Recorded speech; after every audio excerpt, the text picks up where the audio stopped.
I'll drink the water. I'd rather drink whiskey, but it's empty, and so I'll have to wait until we're done here. Oh, anybody want to buy a watch? Is that yours? Okay. Boy, well, I'm going to do something very different, Tom, wherever you are, than I was going to half an hour ago. There are days when I trust my voice and days when I don't, and today is a day when I don't think I do. Just for laughs. When I was 10, I thought that I would live forever. I could kill whatever I pleased. I was all that mattered. How else can one explain the firecrackers stuffed down throats of frogs and lit, hop, hop, boom, a lot of laughs. Once we found a plump snake sunning itself beside the creek. Sluggish, in the early morning chill, it only raised its head and turned 2 diamond black eyes to see 4 small boys with sticks. It didn't understand until we started beating on its flanks that we were dangerous and it was trapped. Our sticks were too light and we too timid to inflict anything but fury.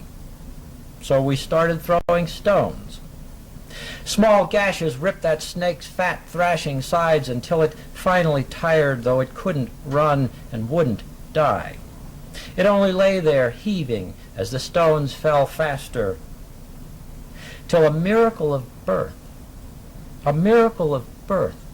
began so strangely even we were brought up short and stood there for a moment dumbly watching. Out of those gashes crawled a dozen baby water snakes, a dozen more small wriggling slivers of their mother's flesh. Some were bleeding, some had broken backs and dragged limp tails sideways through the dust. Premature, even the ones uninjured that we carried home and put in jars, all died. But it didn't matter. We had frogs and painted turtles, salamanders and a praying mantis. Years later, I volunteered for war, still oblivious to what I'd done, or what I was about to do, or why.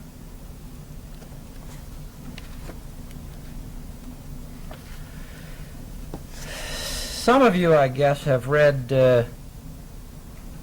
Busted, and this is a poem called Song for Leela, Bobby, and Me. Leela is my daughter, who at the time I wrote this was maybe 2.5, 3. Bobby is actually a man named Robert Ross, who in Busted is Bobby Rowe. And he is the person I'm talking to in the poem.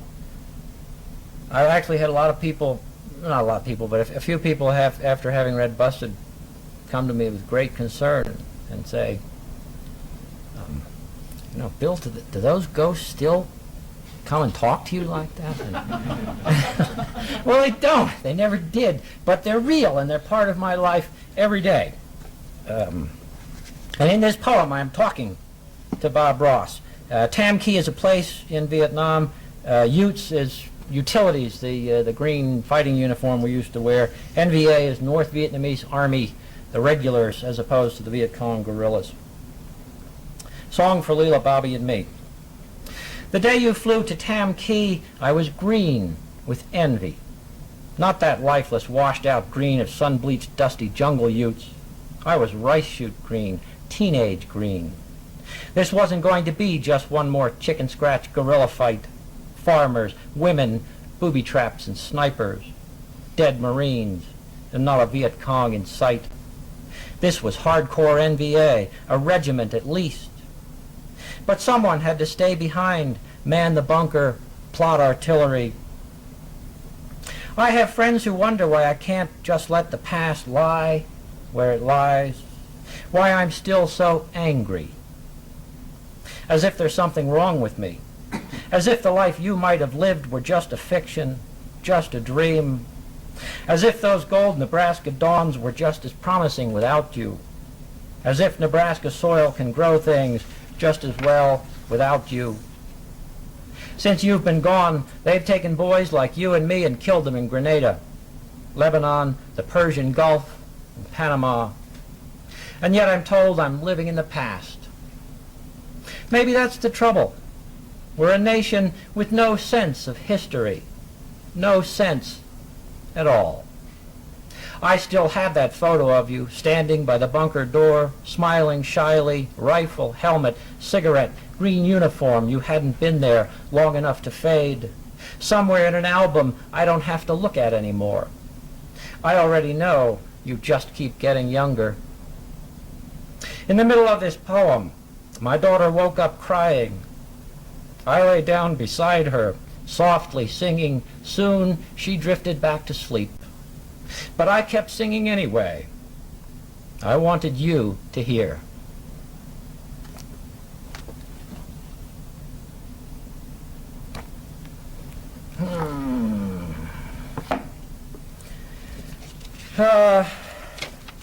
I'll read. This is one from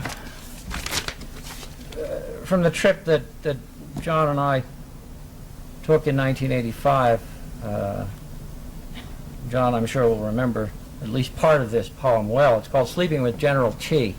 Our host was a two-star Vietnamese general, had been a North Vietnamese general when we were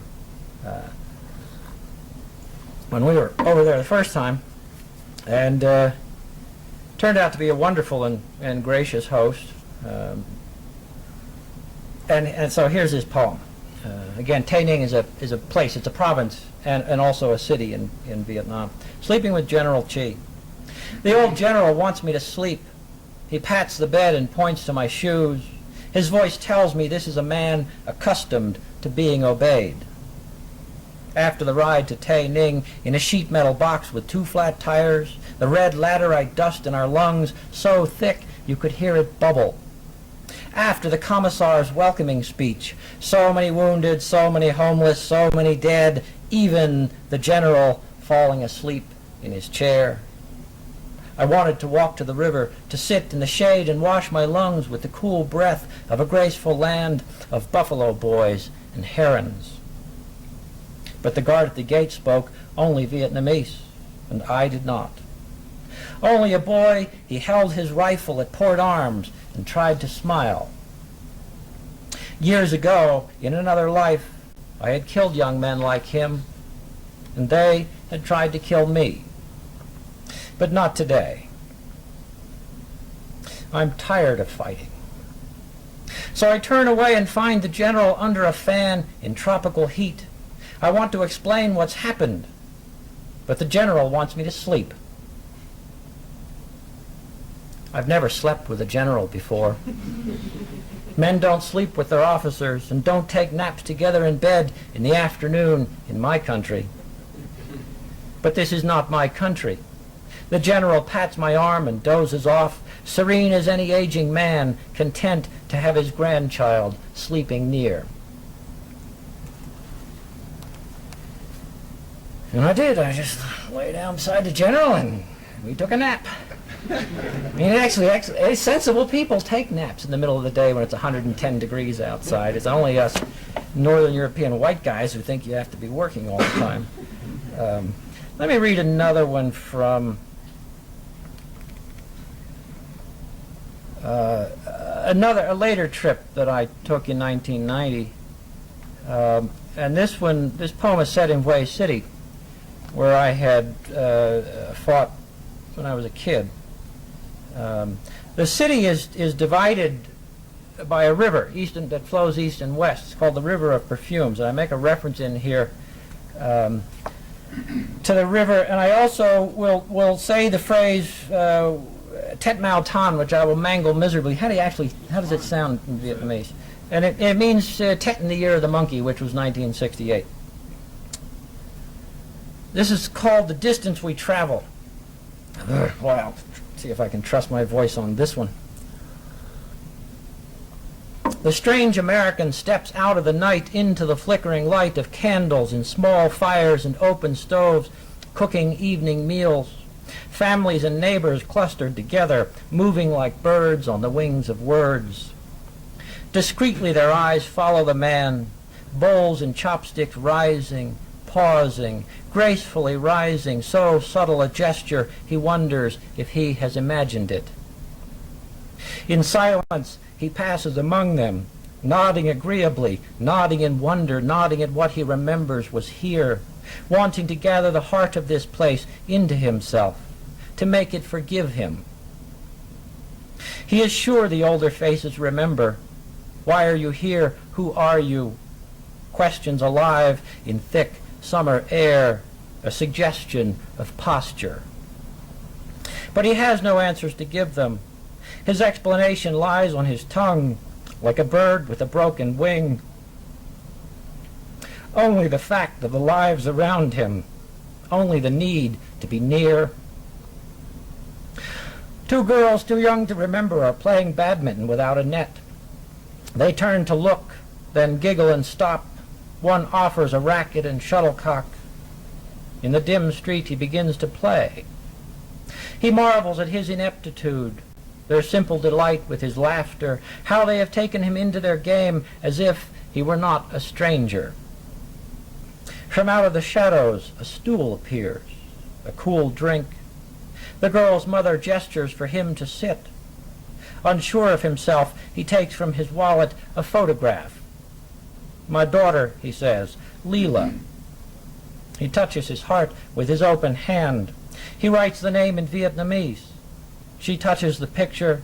The father appears, another daughter, a nephew and son. The father is reticent. Finally, the stranger touches the scars on his neck and says, "VC." He points to the opposite bank of the river. "Over there," he says, "Tet Mau Tan." The father lifts his shirt to reveal a scar on his chest. "VC," he says, then drops his shirt and lights a cigarette, offers one to the stranger. Together they smoke the quiet smoke of memory. 7 years the father spent in a camp for prisoners of war. The wife lightly touches her husband's knee.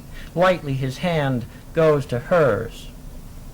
The stranger considers the years he has spent wearing the weight of what he has done, thinking his tiny part important.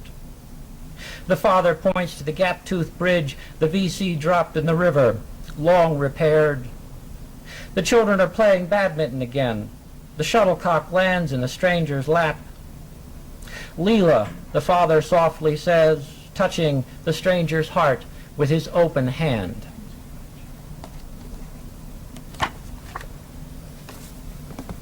What am I doing here? I'll read this one. I was actually talking to Captain Clark earlier this afternoon about this particular poem. He asked me if I still have nightmares about the war, and I said, no, I don't, but I used to. And this poem is called "The Last Time I Dreamed About the War," and it's true. Ruth and I were sitting in the kitchen 10 years after Vietnam. She was 6'2" and carried every inch of it with style. Didn't care a fig that I was 7 inches shorter. "You've got 7 inches where it counts." She'd laugh, then lift her chin and smile as if the sun had just come out.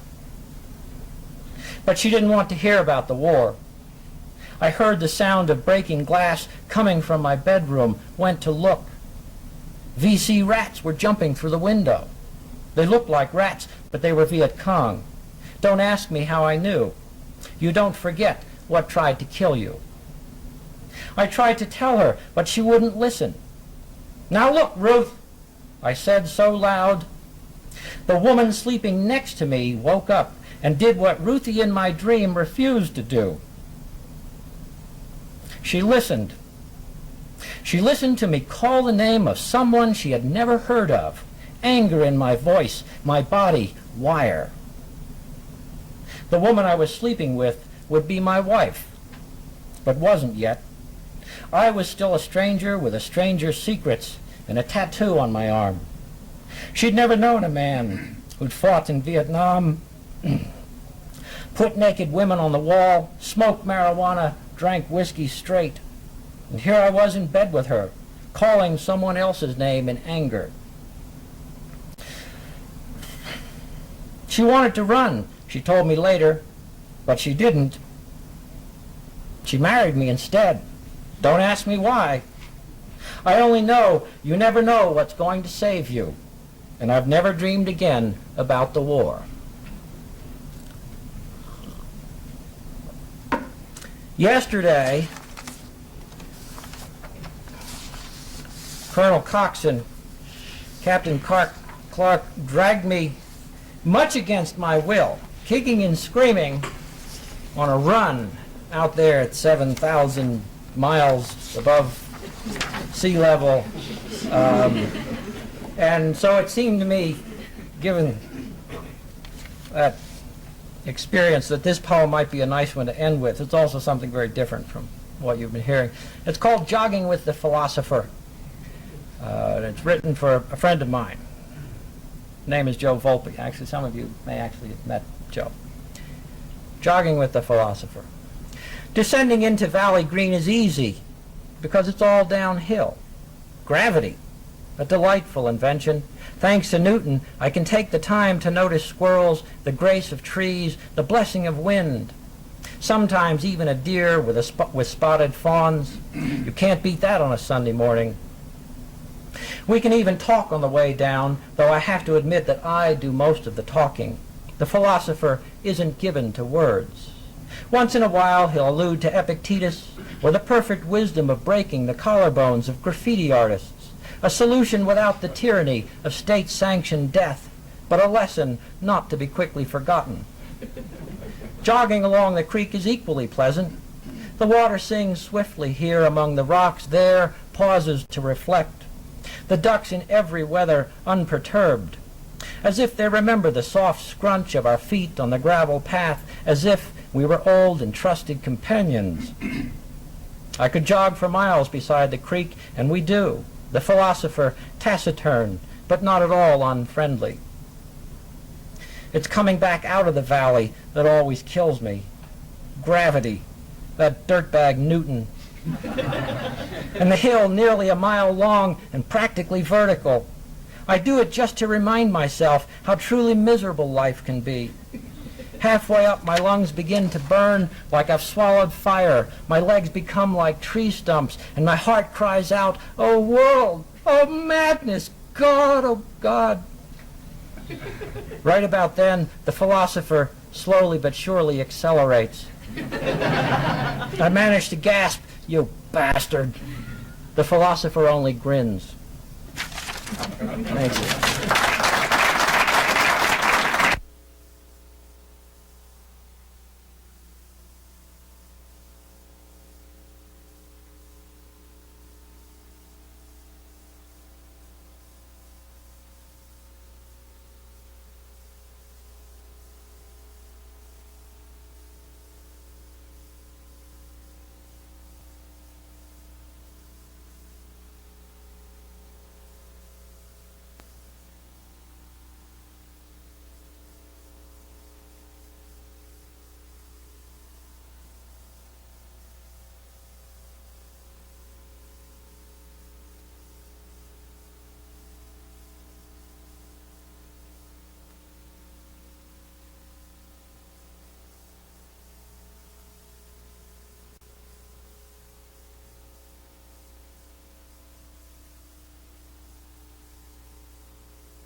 The old general wants me to sleep. He pats the bed and points to my shoes. His voice tells me this is a man accustomed to being obeyed. After the ride to Tai Ning in a sheet metal box with 2 flat tires, the red laterite dust in our lungs so thick you could hear it bubble. After the commissar's welcoming speech, so many wounded, so many homeless, so many dead, even the general falling asleep in his chair. I wanted to walk to the river, to sit in the shade and wash my lungs with the cool breath of a graceful land of buffalo boys and herons. But the guard at the gate spoke only Vietnamese, and I did not. Only a boy, he held his rifle at port arms and tried to smile. Years ago, in another life, I had killed young men like him, and they had tried to kill me. But not today. I'm tired of fighting. So I turn away and find the general under a fan in tropical heat. I want to explain what's happened, but the general wants me to sleep. I've never slept with a general before. Men don't sleep with their officers and don't take naps together in bed in the afternoon in my country. But this is not my country. The general pats my arm and dozes off, serene as any aging man, content to have his grandchild sleeping near. And I did. I just lay down beside the general and we took a nap. Actually, sensible people take naps in the middle of the day when it's 110 degrees outside. It's only us Northern European white guys who think you have to be working all the time.